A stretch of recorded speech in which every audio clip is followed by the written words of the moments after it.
الفترة اللي فاتت دي كانت صراحة فترة حلوة وعامة في اللي بيحصل بالنسبة لي. الفترة ديت كانت من الفترات اللي أنا اتعلمت فيها كتير وكبرت في حاجات كتير، سواء حاجة ليها علاقة بيا أو حاجة ليها علاقة بالشغل. وزي ما انتوا شايفين احنا بنحكي لكم الحاجة زي ما بتحصل من غير أي تلميع، من غير أي حاجة باللي بيحصل معانا في الحياة.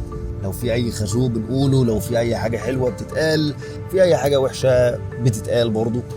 فأيا كان القرار اللي احنا هناخده أو أيا كان الحاجة اللي احنا بنعملها انتوا بتشوفوها. احنا ابتدينا ايفولف 2017، خلاص يعتبر داخلين على السبع سنين. يعني من احسن القرارات اللي احنا خدناها ان احنا ابتدينا بيها ايفولف. من ساعتها واحنا بنتعلم حاجات كتير، نفهم عن نفسنا حاجات كتير وكذا حاجه. وايفولف ببساطه اللي خلاها تكمل وتكبر هو الجيم. يعني اللي عرفكم بينا بالاخر هو الجيم، الفتنس. انت كان في حاجه انت مش فاهمها، حاجه انت بتدور عليها على يوتيوب او ايا كان. وببساطه بقى الجو بقى اللي كان بيبتدي في الاول، اللي هو انت ازاي بقى الناس دي ازاي بتاكل الاكل اللي هي بتحبه، ازاي بتخرج، ازاي بتستمتع بحياتها، في نفس الوقت بتوصل للهدف اللي هي عاوزاه. وده ببساطه كان حاجه خلتنا ان احنا نعوز نكمل اكتر، نوري الناس او نوري العالم الرساله اللي احنا كنا عاوزين من الاول ان هي تنتشر.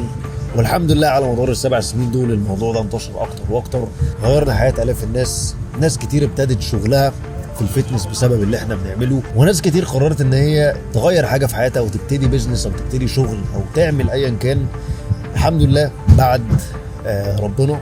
بس دي حاجه بتبسطنا ان احنا كان لينا جزء لعبناه في حياه الناس دي وحياتكم انتوا شخصيا. ازيكم يا شباب، معاكم سيف الضوء من ايفولف. طبعا صباح الفل او مساء الفل على حسب انتوا بتشوفوا الفيديو ده امتى. النهارده فيديو جديد وفلوج جديد، وبصراحه من اكتر الفيديوز اللي انا متحمس لها. ان انا في الفيديو ده ببساطه هنتكلم عن حاجات كتير جدا ليها علاقه باللي بيحصل في الحياه، في التمرين، والابديتس على الحاجات اللي جايه. بس خلينا بقى نشوف الدنيا هتبقى عامله ازاي، لان الفيديو ده هيبقى بستايل وطريقه مختلفه تماما. ان من الاخر كده ايه، الميه لازم ترجع لمجاريها. يبقى الوقت ان احنا نودي تاني. هنودي يا مهاب؟ هنودي يا باشا.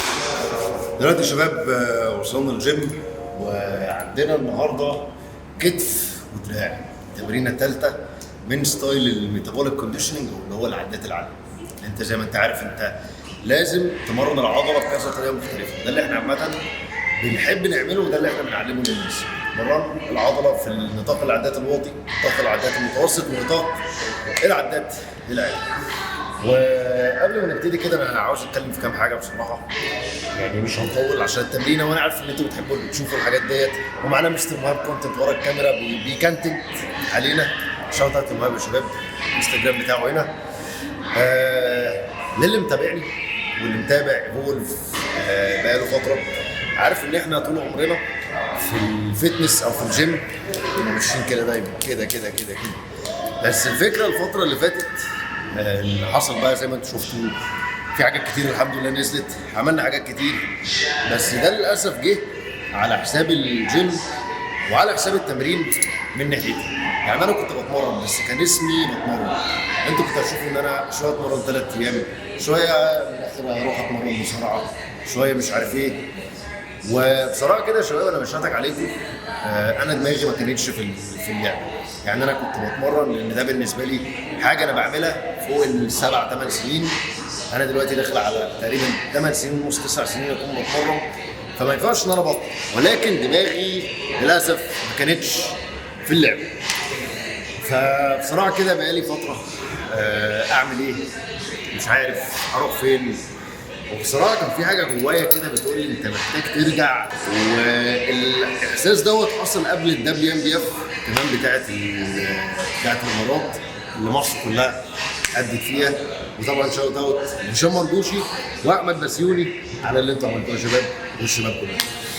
فبصراحه كده انا في حاجه من جوايا كده بتقول لي لا انت محتاج ترجع، لا انت محتاج تشد. انت الجيم اصلا هو اللي خلاك من الاخر تتعلم حاجات كتير في حياتك وتطبق حاجات كتير وتوصل لدوت. بصراحه يا شباب كده ده فلوج كوم باك. انا سخنان اكتر من الاول كتير، مش عاوز ان انا ابطل، عاوز ان انا اودي جامد. كان المشكله في الاول منتلي في دماغي ان انا مش قادر، بعد كده كان المشكله في الاكل، بعد كده كان المشكله في التمرين. وزي ما قلنا قبل كده انت ساعات لازم ترجع خطوه لورا عشان تطلع خطوتين وخمسه لقدام. فانا معتبر ان السنه دي انا ما عملتش فيها تقدم كويس، بس في نفس الوقت ما خسرتش كتير.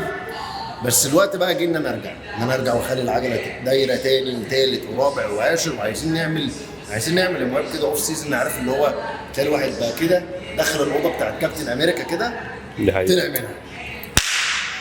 ده المفروض بصراحه يا شباب، وانا متحمس بصراحه. ومهاب هو يعني مهاب، بص يا شباب، هو اللي هيصور وهو المفروض اللي هيعدل. فانا سايب مهاب يتفنن يتكنتن. فقبل اي حاجه يا شباب، لو انتوا الفيديو عجبكم لحد دلوقتي ما تنسوش تعملوا لايك وسبسكرايب، وطبعا انتوا كده اكيد مهاب عجبكم ما تنسوش تعملوا فولو على انستجرام. من الاخر يلا مهاب عندنا صح يعمل لي كده. فده معناه ايه؟ معناه ان احنا عندنا ايه يا مهاب؟ عندنا ايديت بعد 3 2 1. ايه يا بابا عيني يا حبيبي يا ابني، تعمل لي ملح في عيني يا بابا. ايه هذا؟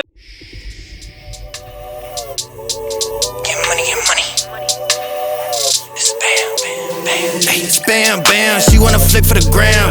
Toda esa puta saben who I am, so she wanna check this beat on cam. Like, hold up, she wanna swallow this pull up.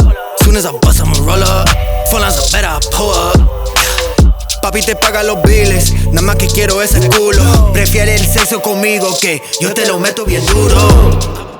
خلاص بقى لازم اوف سيزون محترم، لازم نسكت ولا يا مهاب؟ ده حقيقة. عايزين بقى نعمل بقى ايه كالاتي. عندنا يا باشا الناس بتشوف الفلوج ده، عندنا الجيرزيز بتاعت ايفولف نزلت، عندنا الجيرزي السوداء، وعندنا الماسل تانك الابيض. ايه الفرق ببساطه؟ الجيرزي السوداء الفيت بتاعها او مقاسها اوسع شويه، البيضه او الماسل تانك هيبقى من الاخر يعني ماسك عليك شويه كده، تحس ان انت زايد 5 كيلو عضل فيه. فتقدر ان انت دلوقتي زي ما انت شايف في الصور بدايه الحاجه الماتيريال هتستحمل معاك في التمرين، هتعرف تعرق فيها بقى كويس، تغسلها مره 2 مليون مش هيحصل بيها اي حاجه. ولو انت على البحر تعرف ان انت تلبسها، تعرف ان انت تتبسط. والناس تقول لك الجيرز ده جبته منين؟ تقول لهم يا باشا انا دول باشا انا جايبه من طبعا لو دخلت على اللينك دوت تقدر ان انت تخش نجيب الجيرزي www.evolveway.com. هتخش تلاقي حاجه في اللبس تطلب، ما تنساش ان انت تستعمل الكود ايفولف كده عشان تاخد 10% خصم.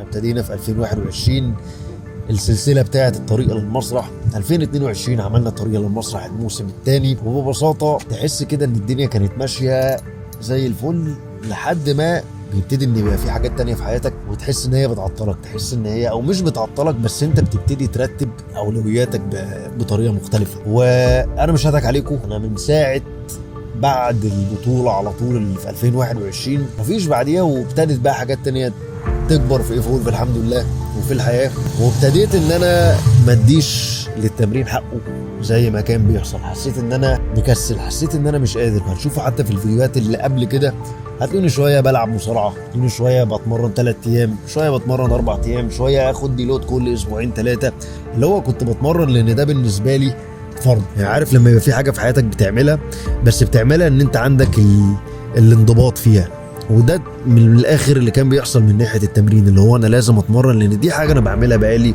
فوق ال8 سنين، وان دي حاجه لصحتي، وان من الاخر ايفولف مكونه او اتعملت بيزد او بناء على الفتنس او الجيم، او ان الناس بتشوفك وانت بتتمرن وانت بتاكل ازاي، الناس تبقى عارفه انت بتعمل، الناس بتبقى عايزه تعرف عنك اكتر من الاخر. ولكن جه بقى الفتره اللي انا سخنت فيها جامد، حسيت ان انا حاجه جوايا كده بتاكلني بتقول لي بقول لك يا ضوي، انت من بعد 2021 من بعد البطوله وانت مبطل او مكسل، ما عملتش نتيجه كويسه، بتحافظ او قلت شويه صغيرين، الحمد لله بتنجح في حياتك او بتعمل حاجات في حياتك كويسه، بس انت مقصر في الحاجه اللي خليتك اصلا من الاول، او دي الحاجه اللي انت ابتديت بسببها، حبك للجيم، حبك للفتنس. انت عاوز توري الناس الرساله اللي انت عاوز تقولها، اللي ايفولف عايزه توصلها. واللي انا عايز اقوله لكم يا شباب، انا احسن تقدم عملته في حياتي كان السنه بتاعه البطوله ديت. يعني وانا في البطوله المفروض ان انا بحضر، انا حرفيا عملت احسن نتيجه انا عملتها في سنه. بعد الموضوع دوت انا اكتشفت ان انا عندي كتير في التانك، عندي كتير وهقدر ان انا اكمل وهقدر ان انا اعمل كذا حاجه، وفي نفس الوقت هقدر ان انا اتقدم اكتر واكتر.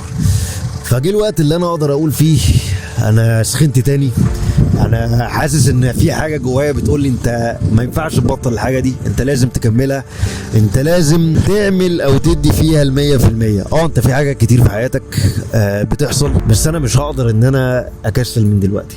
يعني انا اقدر اقول ان دي النيو بلاد، او من الاخر الرحله لسه مستمره، الرحله من ناحيه الكونتنت، الرحله من ناحيه التقدم، واهم من كل ده ان دي حاجه انا بستمتع بيها وبحبها. ما اقدرش ان انا اديها ال 50% زي ما انا كنت بعمل من اول السنه دي لحد بعديها ببساطه. فاللي انا اقدر اقوله، انا متحمس جدا على الفتره اللي جايه، لان انا عاوز اوريكم كل حاجه هتحصل خلال الفتره اللي جايه، مش من ناحيه الشغل بس ولا من ناحيه الحياه بس من ناحيه الفتنس او الجيم. لان صدقوني انا في الفتره دي برضو انا اتعلمت حاجات كتير، يعني اتعلمت حاجات كتير انا متاكد ان هي هتفيدني وهتفيدكم لما نجربها مع بعض ونشوف الدنيا. وحاجات انا عارف فعلا ان يعني حاجه جوايا بتقول لي ان هي فعلا هتفرق مع الناس كلها. فلسه مش هقول اهلا بيكم في اللي انتوا عاوزينه، لا مش دلوقتي، بس اللي انا اقدر اقوله ايفولف رجعت والميه رجعت لمجاريها، ده اللي انا اقدر اقوله. يعني من الاخر كده ايفولف على قديمه، ايفولف يعني تمرين جامد، يعني فلوكس حلوه، يعني ادس حلوه، وده اللي ايفولف اتبنت عليه ببساطه. متحمس جدا ان كل واحد كان متابع ايفولف من الاول يرجع يشوف فعلا الحاجات اللي هو بيحبها. متحمس جدا لو انت جديد على القناه، لو انت جديد على الشانل، ان انت تشوف فعلا الحاجات اللي احنا بنعملها من غير اي تلميع، من غير اي حاجه، وبالكواليتي اللي الناس فعلا بتحبها، لان اهم من الشغل يا باشا ضبط الشغل. وهو ده الفيديو يا شباب. طبعا لو عجبكم ما تنسوش تعملوا لايك وشير وسبسكرايب، واهم من كل ده ان انتوا تدوسوا على الجرس اللي تحت عشان تكونوا من اوائل الناس اللي بتشوف الفيديوهات بتاعتنا. ولو في حاجه عاوزين ان احنا نتكلم عليها ما تنسوش تكتبوها في الكومنت سيكشن تحت، عشان احنا بنحب نعمل الفيديوهات اللي انتوا بتحبوها. بس من الاخر ده الكومباك فيديو، ده من الاخر احنا ما اختفيناش، احنا ما زلنا موجودين، بس الفترة اللي فاتت كنا مسحولين شوية، بس جه الوقت ان احنا نرجع ونسخن، عشان من الاخر كده في حاجة جواك بتقول لك ما تنساش انت ايه اللي خلاك تبتدي من الاخر. وكان معاكم سيف الضوء من ايفولف، اشوفكم في الفيديو الجاي، السلام عليكم.